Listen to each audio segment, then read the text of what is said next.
entonces lo voy a usar. Pero, como decía, evidentemente estas son esas tardes difíciles.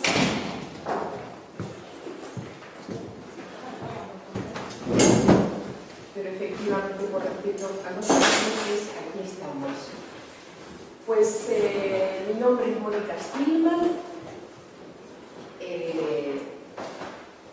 y de alguna manera soy la gestora de este proyecto de arte y literatura con respecto a Israel, y en este caso nos acompaña Jesús Arcos, que es el director de proyectos culturales de la Embajada de Israel también.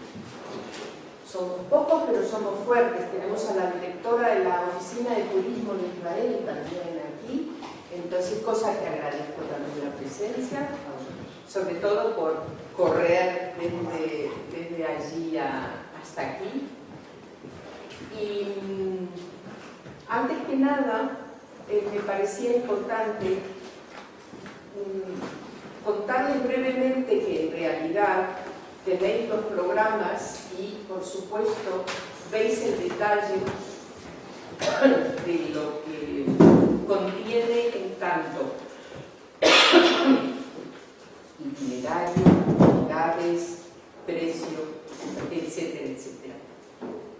Lo que nos pareció importante es poder, de alguna manera, hablar de cómo se origina este programa, cuál es el sentido del programa, y al mismo tiempo escuchar sobre todo un poco lo que más lo motiva de este programa a Jesús en cuanto lo ha leído. ¿Sí?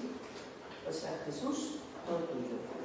Muchísimas gracias. Bueno, en primer lugar, agradecerle su presencia aquí, porque en una tarde pues tan fértil como esta, la verdad es que a veces estaba un poquito de pereza, pero bueno, estamos en primavera y es interesante sobre todo pues escuchar algo siempre de Israel, ¿no?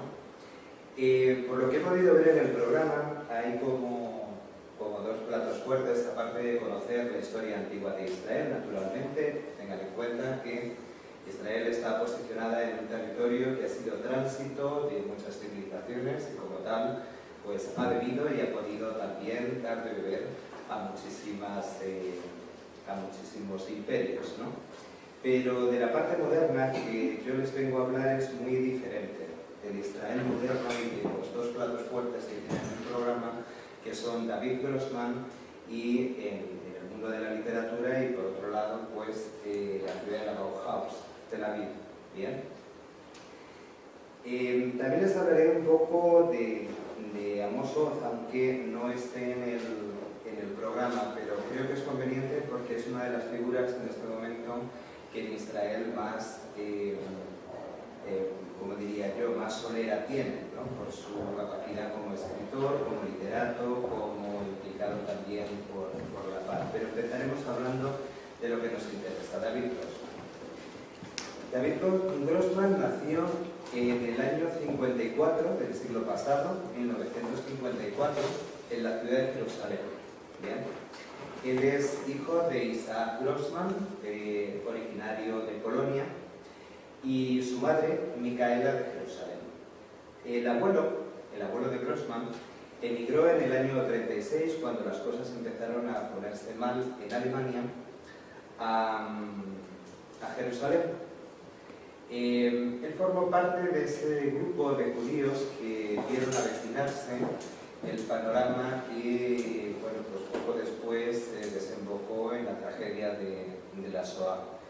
Él, no solo porque él era un hombre, como diría yo, normal, no era alguien, por ejemplo, como Albert Einstein, que también en el año 36 emigró pidiendo solicitud a la embajada norteamericana para poder salir de Alemania.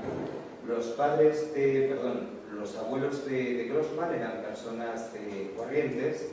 Él era conductor de autobuses y, bueno, pues en el año 36, como decía, él emigró a Jerusalén, y allí fue donde conoció a Micaela, que sería su mujer y posteriormente pues madre de Grossman. Como detalle curioso, el abuelo paterno, cuando dijo y habló con la familia de que la tensión política, el gobierno de Bismarck caía, por supuestísimo, lo que venía detrás, lo que se venía avecinando, no gustaba a nadie. Bueno, pues viviendo en Varsovia pensaban que no iba a llegar hasta ellos, que aquel problema iba a quedar solamente en Alemania y que de ahí no iba a pasar. Desgraciadamente eso no fue así. El caso es que el abuelo, cuando emigró a Jerusalén, le dijo a la familia: ten por cuenta que si te vas de Varsovia, jamás nos volverás a ver. Y eso se dijo de una manera, a mí me pone ahora el vello de punta, porque se dijo de una manera, pues como tantas familias dirían hoy, si emigras de aquí, si pierdes el lazo familiar, jamás nos volverás a ver, como una especie de sentencia. Desgraciadamente, fue así. Todos murieron en Auschwitz. Y el único que sobrevivió de los 11 hermanos fue él. Eso ya nos da la suficiente materia como para pensar que Grossman es un niño que, naciendo en el año 54, todavía tiene muy reciente los acontecimientos de la Shoah. Es alguien que, bueno, pues intentó de pequeño de la mejor manera que se podía, porque en la Israel de aquel tiempo pues era una Israel que por un lado era muy entusiasta, pero era una Israel que no olvidaba. Era una Israel que tenía las heridas tan tiernas todavía en su memoria que costó muchísimo trabajo hasta que en la literatura israelí empezó a surgir la temática de la Shoah. Sin embargo, fue un niño que, quizá por lo que le tocó vivir en un país que estaba todavía por hacer, despertó muy rápidamente. Un niño que a los 9 años, mejor dicho, a los 10 años, ganaba ya más que su padre. Y se preguntarán por qué.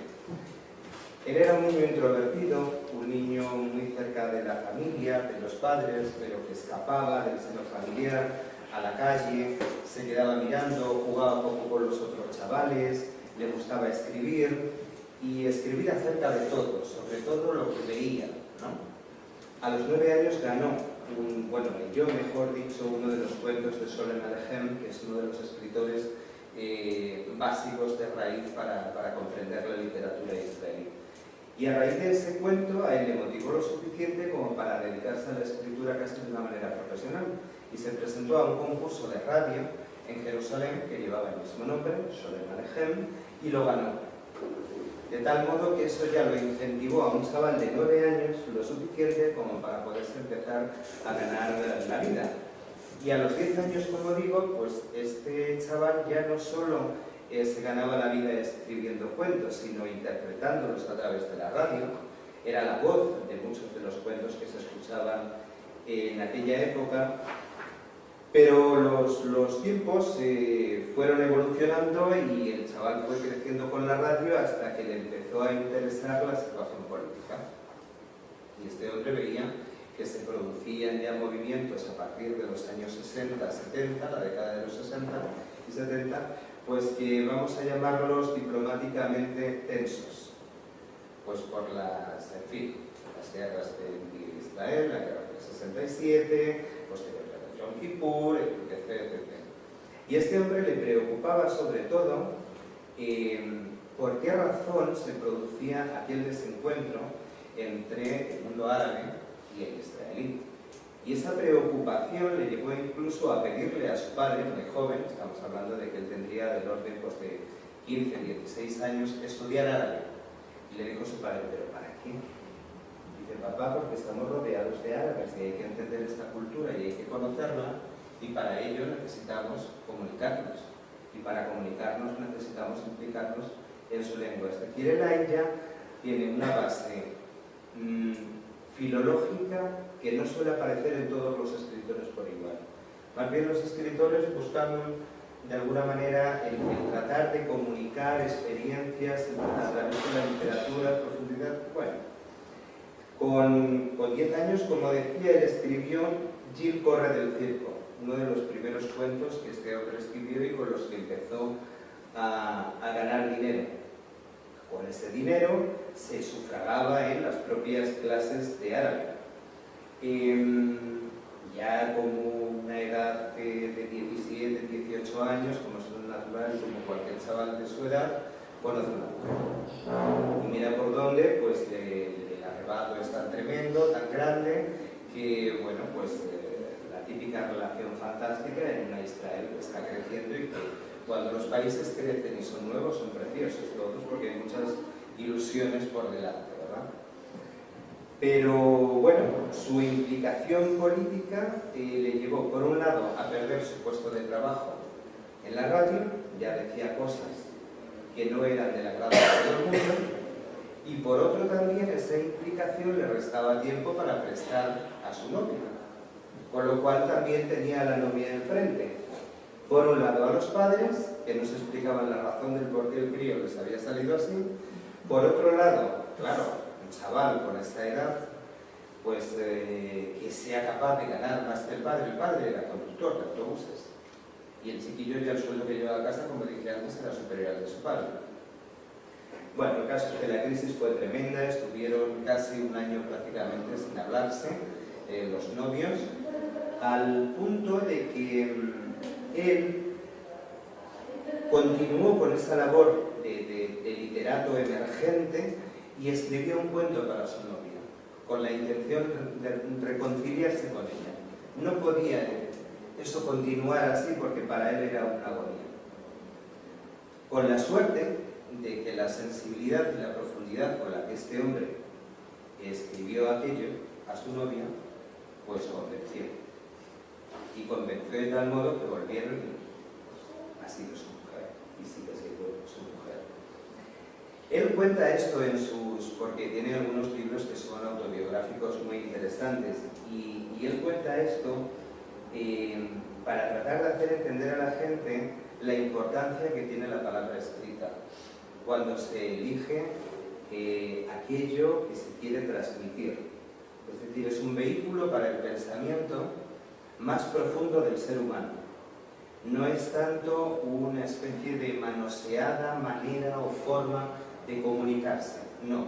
Tiene el poder de comunicar a lo más profundo del alma. Y eso es una de las cosas. Él ha escrito después de esto muchísimos cuentos, más de 20 cuentos, y en muchas de sus novelas son los niños los personajes principales, los protagonistas. Porque para él, en su forma de comprender la literatura, dice que el pensamiento de los niños es lo más próximo, entre comillas, propone él siempre, a Dios que tenemos, porque es lo más inocente, lo menos viciado por el mundo y lo menos manoseado también por el hombre, ¿no? Es decir, es un... ¿Por qué digo esto? Hay algo interesante en la literatura de Grossman, que si alguno de ustedes ha leído a Grossman, alguna de sus novelas, ¿no? Les recomiendo muy mucho. Hay una de ellas, La memoria de la piel. La memoria de la piel es una de las que yo les recomiendo leer de manera encarecida, porque este hombre tiene la virtud y la capacidad de presentar a los personajes por dentro. Lo hacen todas, ¿eh? Esto no es algo que curiosamente en esta lo haga. Pero en esta en concreto nos presenta una hija con una relación con su madre nefasta. De estas madres que quieren lo mejor para su hija, que se desviven por ella y que la hija pues lo único que está viendo ahí es una soga que está lenta a tirarla y acaba pues por salir prácticamente de casa la criatura porque no la aguanta.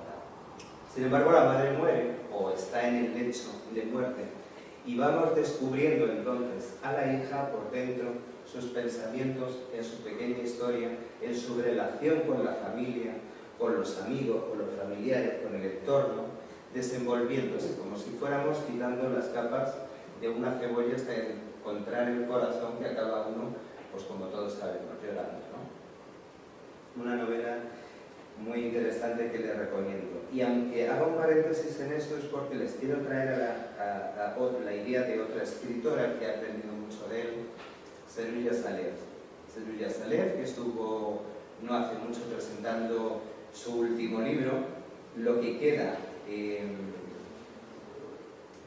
de nuestras vidas, es el título de la novela, donde en este estilo de Grossman también va desnudando a los personajes por dentro, va mostrando sus emociones, va contando en sus relaciones los cambios de esas emociones, de cómo van cambiando las personalidades, de cómo nos construyen de alguna manera la vida, pero no tanto la vida como un agente externo, sino como esas emociones que por dentro uno va sintiendo con los demás y esas relaciones. Bueno, pues este es el caso de esta novela que les comento, La memoria de la piel, y que les recomiendo encarecidamente. En otro estilo descubrimos a otro Grossman que se mete en el lado oscuro del ser humano, Delirio. El nombre de la novela es Delirio. En el delirio pueden llegar a ver incluso qué es los celos, la envidia, la ira, la ofuscación, cómo cualquier ser humano respondemos a estas emociones frente a situaciones que muchas veces no tienen nada que ver. Son situaciones que se están apoyando en realidades con patas muy flojas. Esto no quiere decir que no existan los hechos, pero a veces se ha construido tanto en torno a las relaciones que pequeños movimientos en estas relaciones o pequeñas actuaciones o pequeñas caídas convierten la vida en un completo infierno. Y además, él viene a demostrar en esta novela cómo hasta se le puede coger vicio a vivir en ese infierno, porque uno teme perder la base que lo fundamentó. Y la base que lo fundamentó es en la que uno cree, pero uno no ve ni construye en torno a esa base, sino en la que él se ha construido, ¿verdad?, a raíz de un enloquecimiento personal con una serie de experiencias vividas. Veo que las conoces. Bien, pues ese es Grossman. Grossman además tiene otras novelas muy interesantes. Hay una, Tú serás mi cuchillo. Tú serás mi cuchillo está inspirado en una de las cartas de Kafka. En Tú serás mi cuchillo es otra de las presenta dos personajes que se enamoran platónicamente. Dos personajes ya adultos que han vivido sus experiencias, han construido sus vidas, que tienen su vida resuelta, por decirlo así, pero de pronto las emociones y aquello que sienten por dentro pues les lleva a creer en una forma de amor espiritual, por decirlo así, de amor platónico. Decir platónico, perdón, no es decirlo todo, porque aquí no es que tú te enamores de algo que no conoces y le muestres toda tu pleitesía y toda tu admiración. No, tú aquí conoces a la persona, eres consciente de cómo se llama, de quién es, y además te pones en contacto con ella y ella siente lo mismo por ti. Y esa relación se va llevando a cabo a través de ese sentimiento. Por eso es que la palabra, él cuando habla de esta novela es que dice, es como intento ser el cirujano del alma, dice, para tratar de penetrar en las profundidades del ser humano, hasta dónde es capaz de amar. Todo esto es lo que mi experiencia acerca de las novelas y del autor les puedo transmitir. Luego, en el trato directo, verán que es un hombre muy sencillo, es un hombre muy próximo, es un hombre al que le gusta observar, hablar poco. Ya les digo, si van, él hablará, pero lo justo, le gusta más observar. Le gusta más observar porque la materia de su literatura está precisamente ahí, en la observación, en el conocimiento del ser humano, de sus emociones. Y una cosa muy importante, de la universalidad de estas emociones que él ha aprendido a través de la implicación en movimientos, en pensamientos, en políticas, en torno a la paz. Y lo que para él la paz significa. La paz no es llegar a un acuerdo entre los dos. La paz es saber que los dos queremos ser felices y queremos disfrutar de nuestro entorno, de nuestras cosas, y que para ello no es necesario que yo codicie lo tuyo ni tú códices lo mío, simplemente vivir, ¿no? Ese es el pensamiento de este hombre en ese sentido. Pero les decía un breve apunte acerca de Amos Oz, también porque hablamos de Grossman naturalmente, pero Amos Oz es la figura. Y digo la figura porque este hombre ya ha sido nominado varias veces al premio Nobel. Ya les digo, no se mueve de su casa si no es para recibir el premio Nobel. ¿No? Él ya ha llegado a un punto en el que lo han nominado tantas veces que no... Él en el 2007 vino a España a recibir el Príncipe de Asturias de las Letras.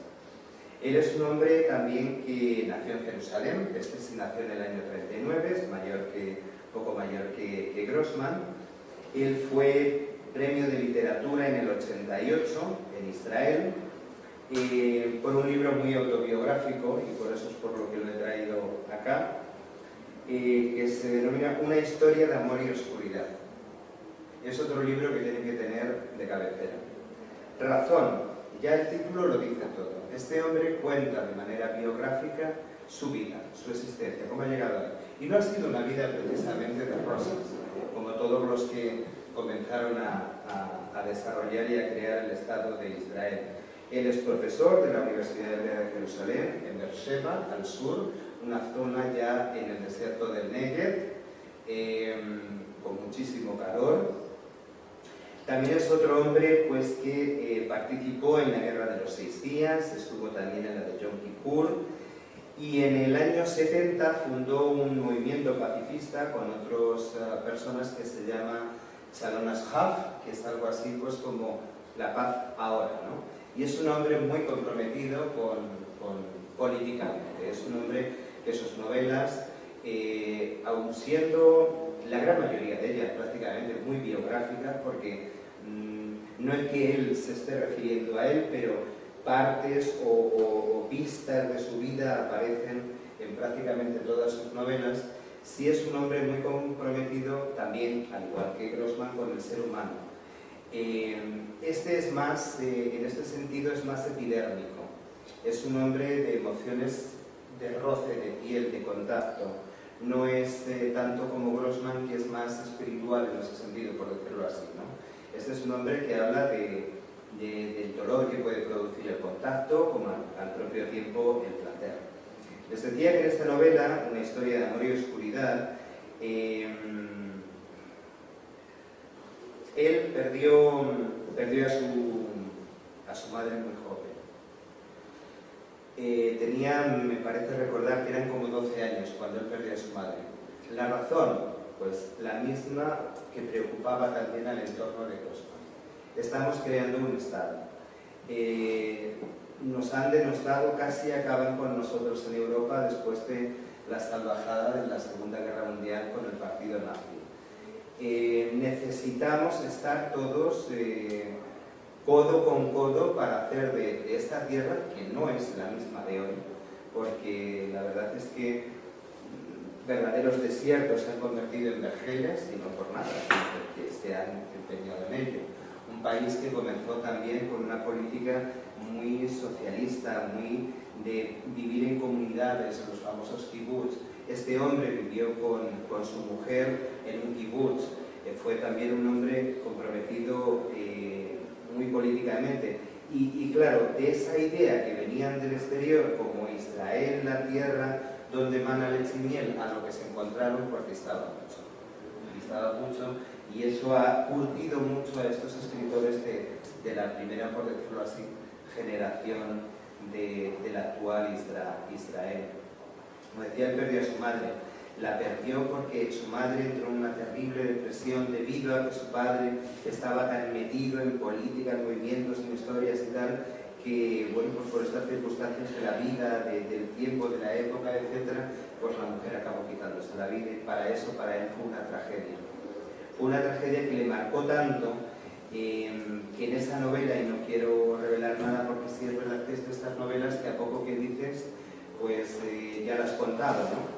Pero es una novela donde él te va llevando por la experiencia de cómo se desarrolla en la vida, en el campo, en los kibbutz, cómo se convive, como tal. Él empezó a escribir en el kibbutz, Él empezó a vender, a tener éxito estando en el kibutz.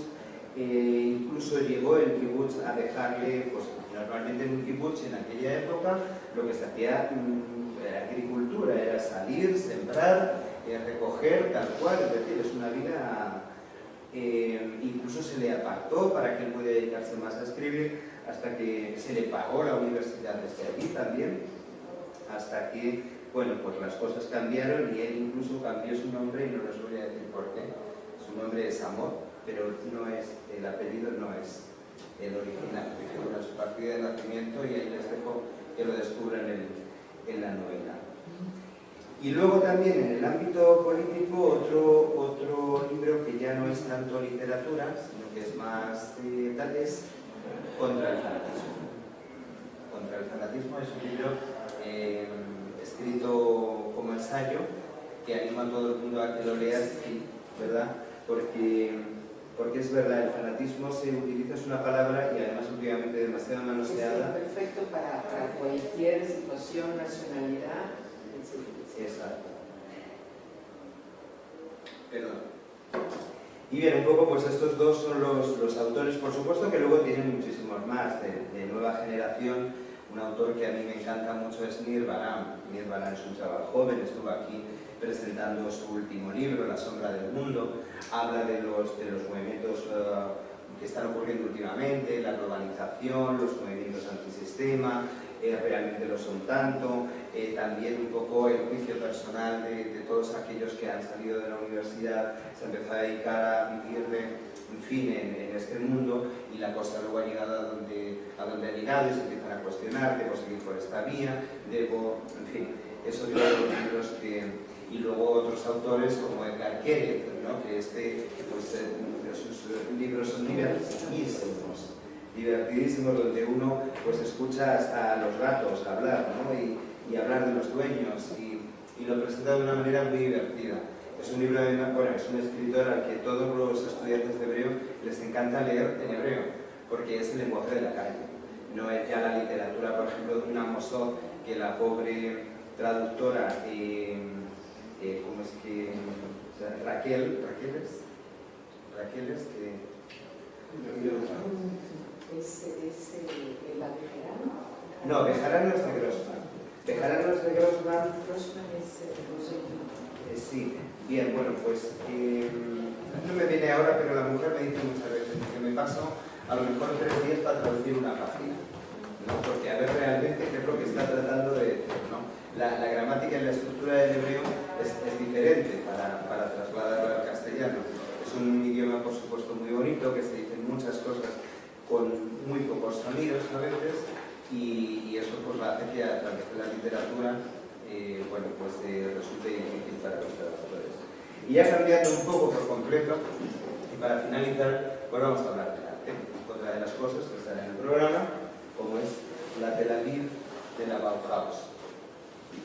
En el programa he visto que van a hacer un recorrido, de hecho hay recorridos turísticos por Tel Aviv. Bueno, Tel Aviv, ya saben ustedes que es una ciudad costera, pegada al antiguo puerto de Yafo, uno de los puertos más antiguos, por donde los cruzados y templarios llegaban a Jerusalén. Pues allí todavía existen, ahora se llama la iglesia de San Pedro, pero está construida sobre otras ruinas anteriores que datan de la época, excavaciones arqueológicas que todavía, sobre todo en las cuevas de esa zona, que todavía están dando muchísimos datos y aportando muchísimos datos acerca de la historia.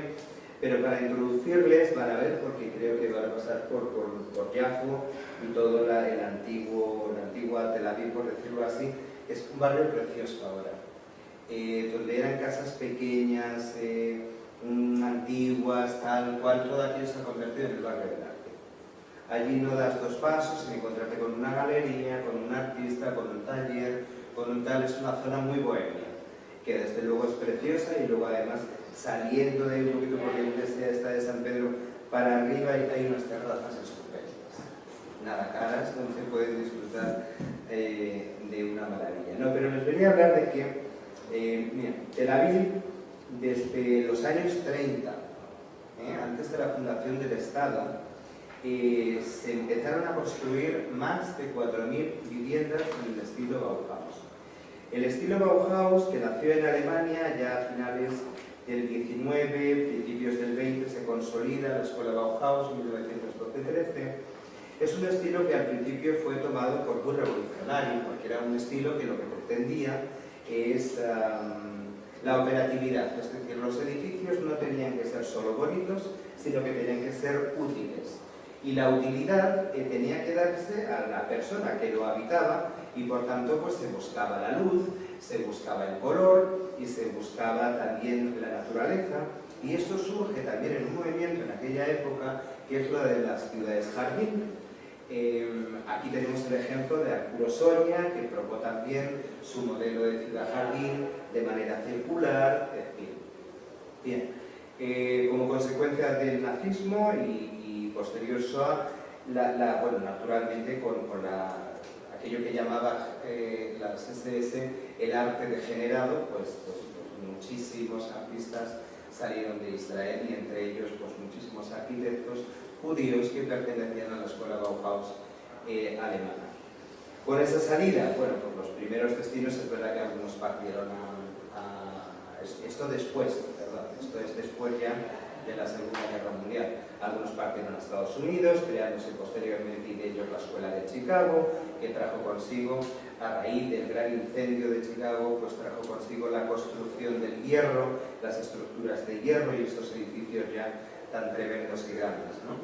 Y eliminación por completo de la manera. Que les diré cómo surgió esa idea.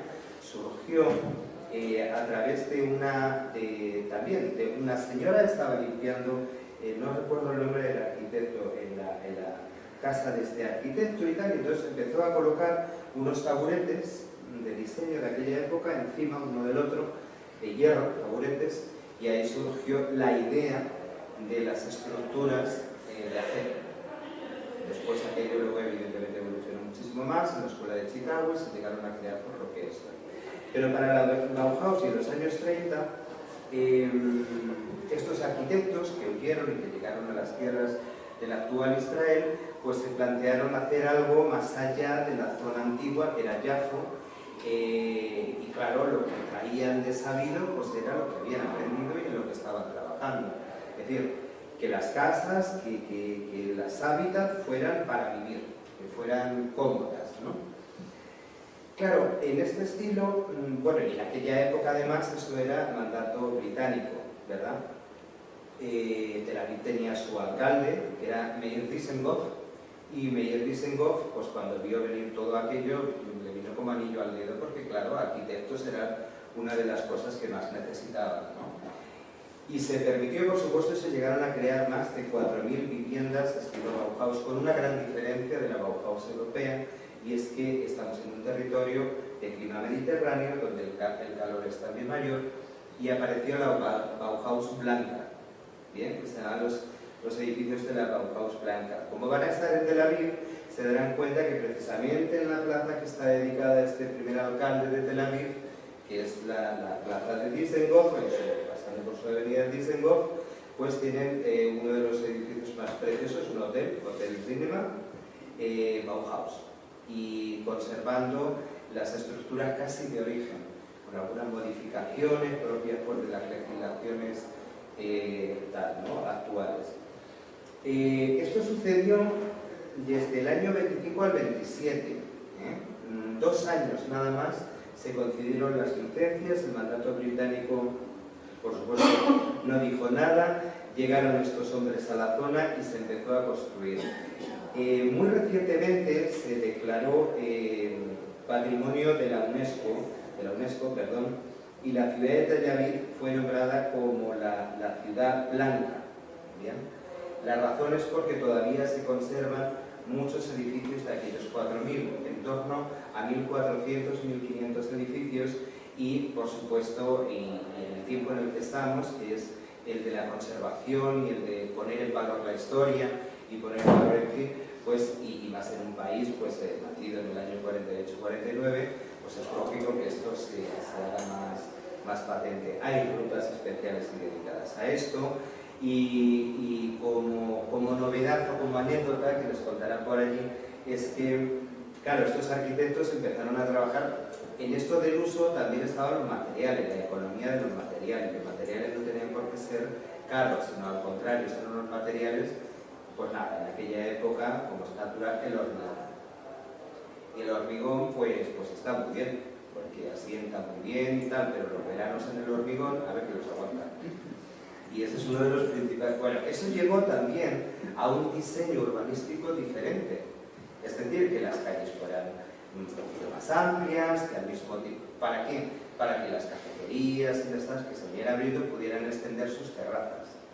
Y no hay nadie, además lo pueden ver hoy todavía porque eso ya se ha hecho del alma de los habitantes de Tel Aviv.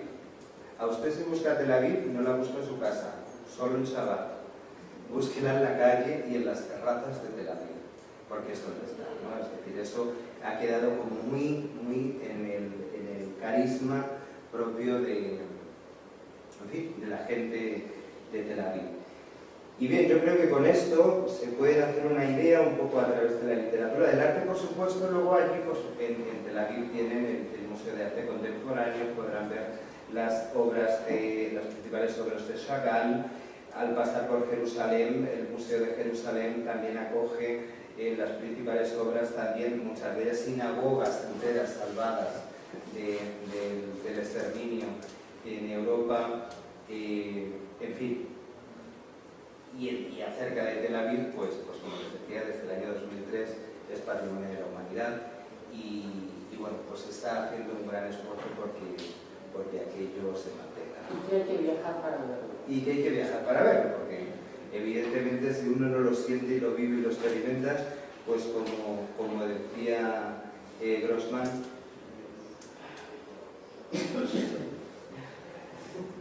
Muchísimas gracias. Pues habéis visto que ya da por hecho de que vosotros vais a viajar y vais a estar y vais a ver Tel Aviv. Él ya lo da por hecho, me parece fenomenal.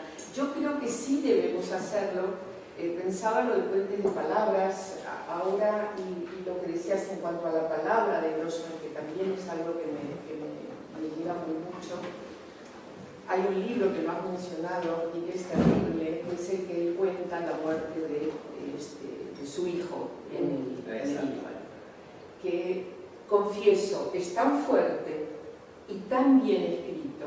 Es un padre que va hacia la muerte a recuperar a su hijo de la muerte. ¿Ok? Entonces, confieso que es un libro que no lo pude terminar. Hasta tal punto tiene un contenido, o sea, una palabra tan fuerte. Pero decía que sí, efectivamente tenemos que darnos prisa para hacer los puentes de palabras antes de que nos pasen los puentes de emoticones hoy en día, que es lo que más se utiliza más que la palabra. Yo creo que es importante, y pensando aquí en Dolores, la directora de Turismo de Israel, pensaba que efectivamente hace 30 años, ¿no es cierto?, que se crearon las relaciones con Israel, cuando de alguna manera lo que en ese momento, cuando se hablaba de ese lugar, se hablaba de Tierra Santa. Ese lugar, el nombre era Tierra Santa. Yo creo que cuando se consiguen llegar a sentar las relaciones entre los dos países es cuando adquiere su nombre verdadero, y lo que me parece maravilloso es que dentro de todas las cosas que tiene, es además lugar de convocatoria de fe, de religión, de algo que es muy, muy motivante. Pero de pronto cuando uno va se da cuenta de la cantidad de cosas que tiene ese lugar tan pequeño para ofrecer. Y es tan fuerte que, a mi modo de ver, a partir de ese momento dije, pues queremos proyectos que tengan que ver con algo más que el turismo, o el turismo de fe, o el turismo que nos indica que tenemos un muy buen hotel, un autobús, un avión y demás, sino ver qué es lo que hay por detrás. Y confieso que esto de ver qué es lo que hay por detrás es con lo que tiene que ver para mí la educación. Educación y turismo para mí hoy en día son deben ser por lo menos una misma cosa. La educación es en este caso lo que posibilitaría realmente a que tengamos un mundo mejor, y no me cabe la menor duda. Con todo lo que hemos vivido y con todo lo que viviremos, sabemos en qué estamos, pero estamos hablando de un lugar donde me estaba acordando aquí de alguien con quien fuimos con un grupo de mujeres emprendedoras, intelectuales, empresarias. ¿Qué es lo que hicimos? Conocimos la geografía de Israel, pero hay algo que promueve el hecho de que uno quiera conocer al habitante, al ciudadano de ese país. Es lo que nos acerca y nos permite, como en ese caso, como en ese viaje donde vimos, mujeres en la cultura, mujeres en la política, nos encontramos con mujeres en leyes, nos encontramos con asociaciones también de mujeres con violencia de género o beduinas que hacían cosmética del desierto. O sea, de pronto uno se encuentra con que el turismo, y en este caso Israel, nos permite llegar a un lugar que nos permite aprender cantidades de cosas, pero cuando tenemos un viaje de este tipo, lo que me parece maravilloso es que también reforzamos nuestra propia imagen, nuestra propia posibilidad de lo que hacemos también en casa, digamos. Y ojo, porque tanto en este caso con el de las mujeres como en este, también llegamos a la parte de Belén, donde hay una población palestina que nos ha recibido maravillosamente en Belén. Estamos hablando de Belén y de Ramalos, estamos hablando de la Cisjordania, no del sur. Estamos hablando de cultura, por eso aquí me pareció también importante incluir la visión de una mujer que, como ella dice, hay cosas que se desconocen y que tiene muy buena colaboración con determinados personajes también dentro de Israel, como lo hemos visto también en Haifa, en el proyecto La Meir, por ejemplo. Es un proyecto en el cual se encuentran jóvenes mujeres palestinas que están haciendo cursos. No voy a entrar en los detalles esto que tienen que ver con una cuestión también política, o por qué ese tipo de cosas no se saben, como largas marchas de mujeres juntas, judías, palestinas, árabes judías, que hacen marchas por Israel, por la paz, y esto no se sabe. Ahí lo dejo.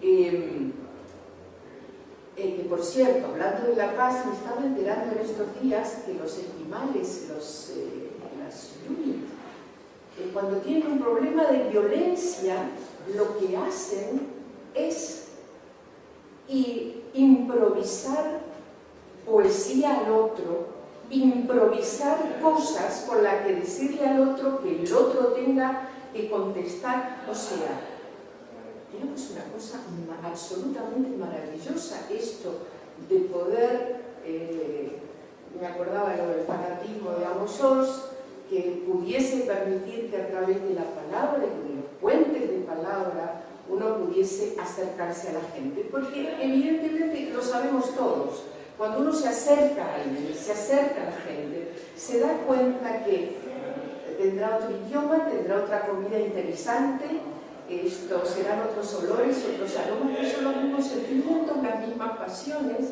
Es algo así como decía, cuando le preguntaron a la madre de Joan Manuel Serrat, le preguntaron si ella era de Aragón o de Cataluña. Le preguntaron. Y ella dijo, yo soy de donde tengo para darle de comer a mi hijo.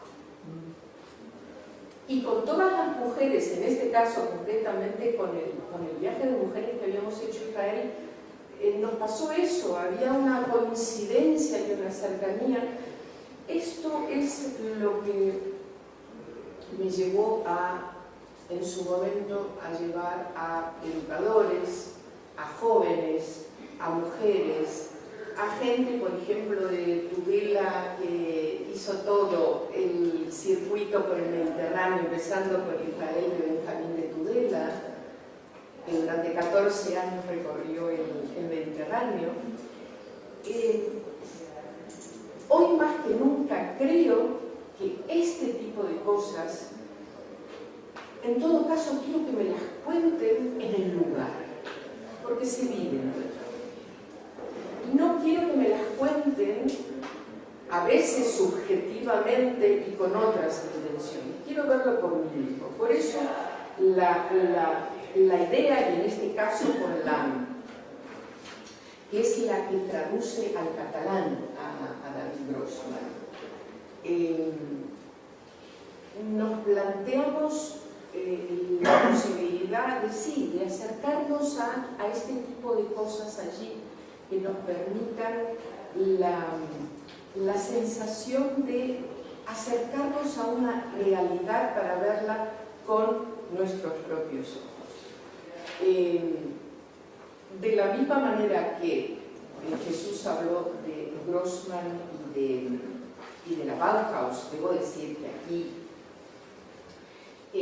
vamos a contar con un personaje que es una maravilla, que ha sido premiada en España por su valor en cuanto al bagaje de música sefardí, ladina y búsqueda y encuentro con antiguas canciones, antiguas nanas y demás, es Shoshana Baik-Shahar, que nos va a contar y nos va a cantar acerca de estas raíces sefardíes allí, de la misma forma que un personaje que es una museóloga, pero al mismo tiempo es un experto en teatro, nos hablará del teatro hoy en día en Israel.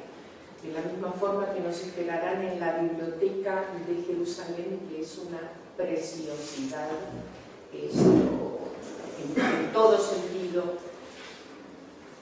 Y al mismo tiempo habrá otras cosas más, pero que dependerán también precisamente del tipo de grupo. Si hay algo que tiene en este caso Israel, es que yo lo confieso, hay cantidades de lugares y países que me han impactado, pero yo creo que con Israel hay un antes y un después, sin lugar a ninguna duda. Tenéis el programa, tenéis también el contacto, veréis que hay precisamente, lo están movilizando también desde Barcelona, porque hay una serie de bibliotecas que también les interesa participar en esto también. Y lo único que puedo decir es venir. ¿Tenéis alguna pregunta en concreto? No. ¿Hay algo que tú quieras agregar, Dolores? Yo agregar desde luego la experiencia me consta y con la pasión con la que los dos habéis hablado está ya garantizada. Pero sí me gustaría comentar algo. ¿Cómo os comunicáis? ¿Vais a tener un traductor en los encuentros para que sea ágil, me imagino? Habéis buscado también dentro de las posibilidades gente de habla hispana, ¿no? El tema es el siguiente. Obviamente David Grossman habla en inglés y será traducido por nuestro guía, y además viaja con nosotros también la traductora de David Grossman. Pero de todas formas, por ejemplo, hay un encuentro con un escritor que vive que habla español, que vive en Jerusalén y que también es una forma de poder, lo que tú dices, hablar de literatura hoy en día en Israel. Es un autor sudamericano, pero que tiene que vive hace años allí, que tiene la facilidad de transmitirnos sus impresiones.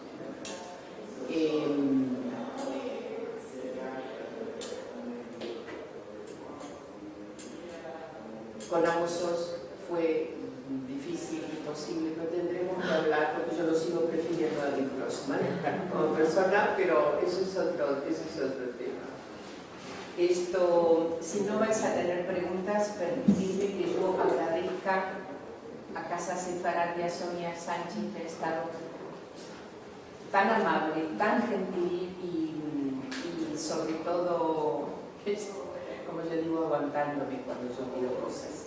O sea, esto que hayamos podido estar aquí es agradecimiento a... Sí, tú ves. No sabía que iba a cerrar, yo simplemente como me has mirado, yo estuve en el viaje anterior de mujeres empresarias, las por eso estoy también aquí, porque hay un antes y un después. Realmente me impactó mucho, me emocionó mucho y lo que estaba comentando Mónica, aparte de todo lo que vimos, cultural, histórico, religioso, todo fue sobre todo el contacto humano. Tuvimos muchas conversaciones muy directas con todas las personas. Nuestra guía después casi era una amiga porque nos contaba más cosas, porque era una convivencia. Y entonces le preguntábamos muchas cosas y era sincera.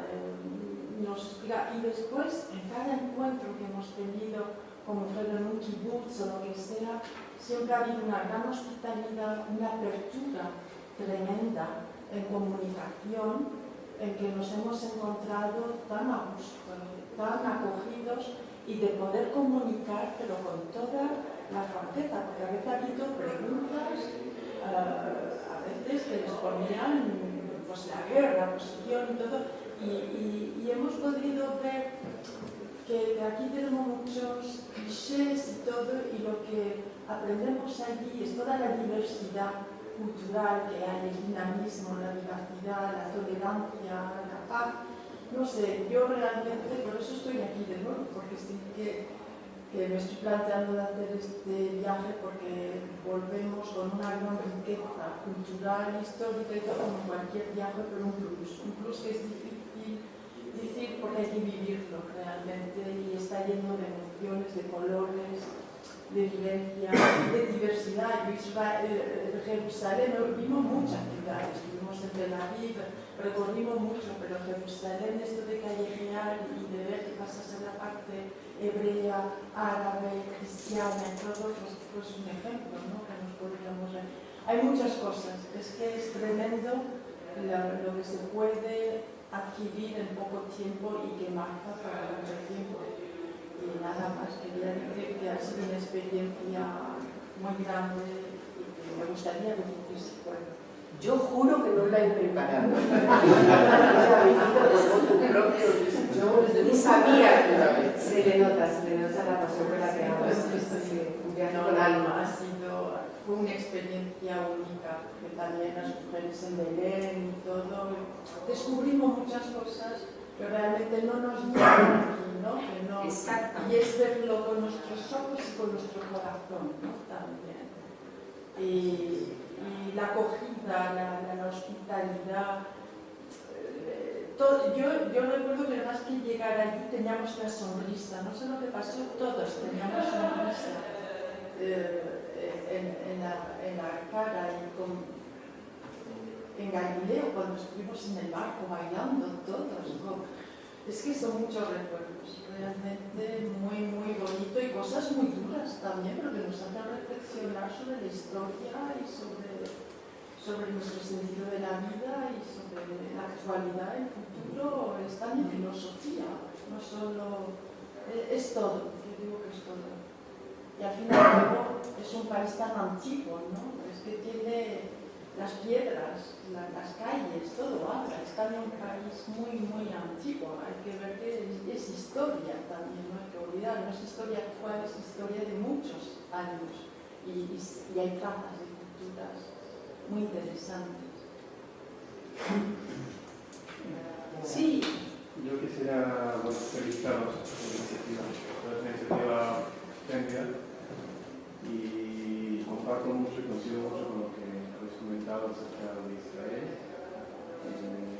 Dentro de mis labores como maestro de hebreo, lo que intento hacer justamente es mostrar Israel, contar mi experiencia de Israel a una altura de los ojos. Ni está en el Olimpo de humano, ¿no? Que uno puede ver a través de lo que has dicho, ¿no? Detrás de las cosas, lo que sucede, y que muchísimas de esas cosas realmente no llegan a través de los medios. Incluso si los medios fueran un poquito más abiertos, sería muy difícil transmitirlos si no estás ahí, viéndolos y viéndolos. Es parte de una labor importantísima. Yo de mi parte haré lo más posible para... Es lo que sea que tiene que ver conocer. con la educación. Totalmente con la educación.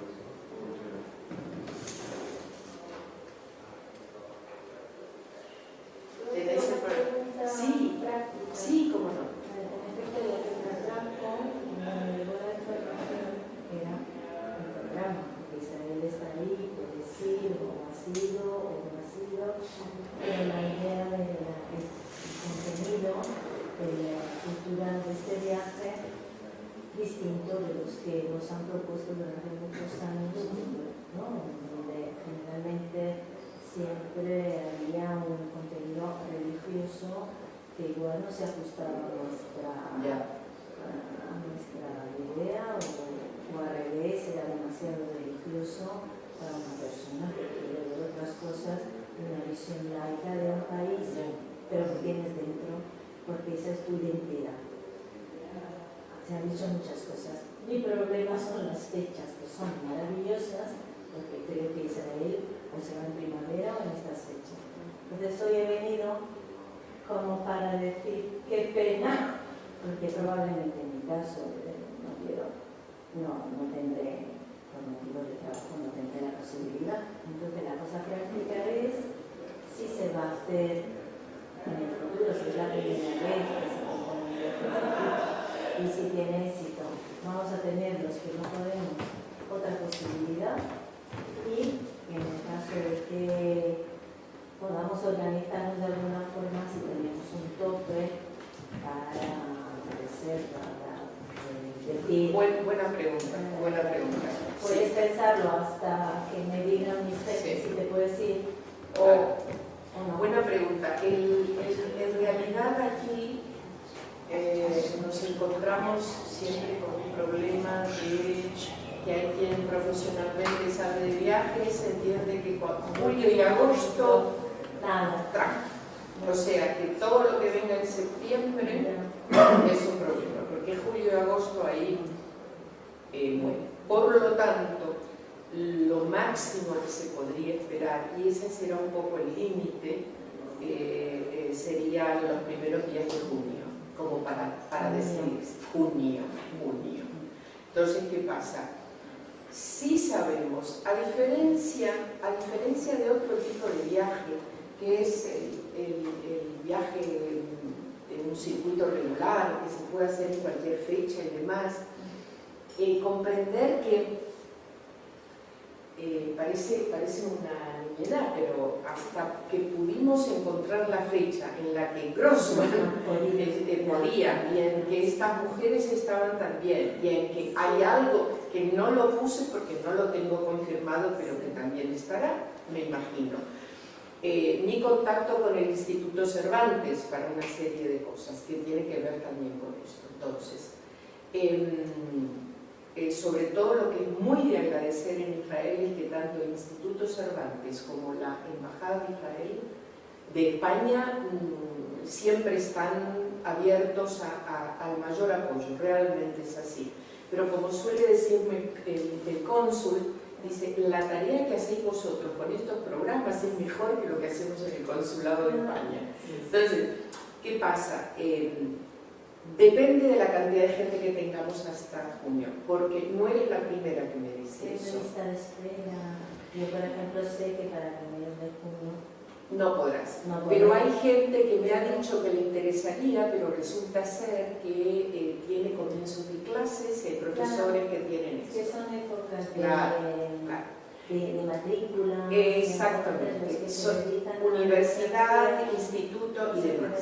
Pero para Israel es un periodo estupendo. Por lo tanto, en este caso no va a haber problema. En este caso veremos cómo es la situación, porque me acaban de decir de Barcelona también, con un par de pasajeras con lo mismo.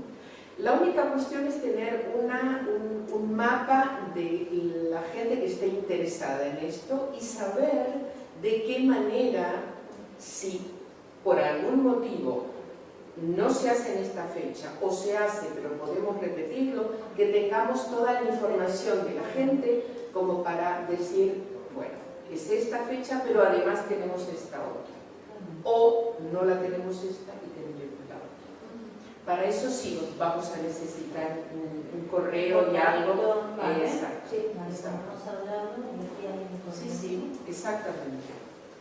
Perfecto. Más cosas ¿Qué fechas son exactas?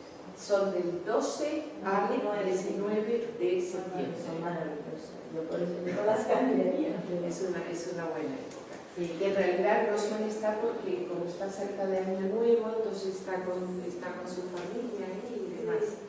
Pero, y me pasa con otros también.